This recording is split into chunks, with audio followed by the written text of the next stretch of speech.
રાજપીપળા દરબાર road વિસ્તારમાં જૂની post office પાસે આવેલ સ્વ ચંપકલાલ સુખડિયા ઉદ્યાનમાં ઘણા સમયથી અસામાજિક તત્વો દ્વારા ગેરકાનૂની પ્રવૃત્તિ કરી સ્થાનિકોને હેરાનગતિ કરાતા હતા અને સ્થાનિકોએ કલેક્ટરને આ વિશે રજૂઆત પણ કરી હતી।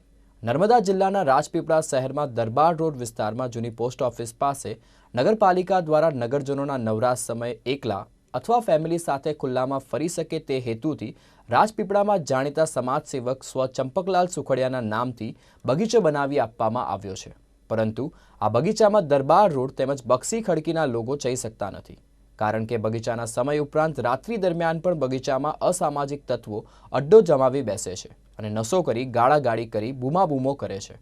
એટલું જ નહીં, પરંતુ સ્થાનિકોનું કહેવું છે કે ગાર્ડન બંધ થઈ ગયા બાદ રાત્રિના સમયે ગાર્ડનની દિવાલ કૂદી અસામાજિક તત્વો ગાર્ડનમાં પ્રવેશે છે અને ગેરકાયદેસર પ્રવૃત્તિઓ કરે છે।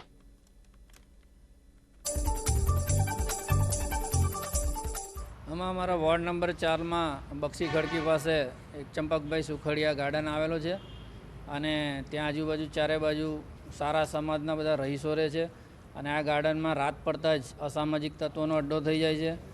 ત્યાં ખોટા ધંધા કરવામાં આવી રહ્યા છે, દારૂ પીએ છે, તાપણા કરે છે અને ભેગા થઈને ધમાલ મસ્તી કરે છે, તો આજુબાજુના રહીશોને એનાથી ખૂબ જ તકલીફ પડે છે। નાના નાના બાળકોને પણ એની આડઅસર થાય એવું છે।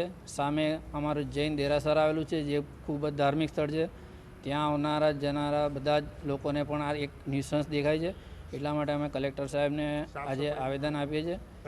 રાજપીપળા બક્ષી ખડકી વતી દરબાર રોડ પર જે ચંપકભાઈ સુખડિયા ગાર્ડન આવેલ છે, ત્યાં ગાર્ડનનો સમય પૂરો થયા પછી રાત્રે અસામાજિક તત્વો ન્યુસન્સ બધા બેસી રહે છે અને દારૂ હુક્કા વગેરે જેવી બધી વસ્તુ પી ધમાલ મસ્તી કરે છે। આજુબાજુ બધા રહીશો રહેતા હોય, નાના છોકરાઓ હોય, છોકરીઓ હોય, વહુ બહેનો હોય, તો આ બધી વસ્તુથી એ બધા આજુબાજુ રહેતા રહીશોને ખૂબ તકલીફ પડે છે, જેનું યોગ્ય નિવારણ થાય તેના માટે આ આવેદન આપવાની ખાસ જરૂર પડેલી છે।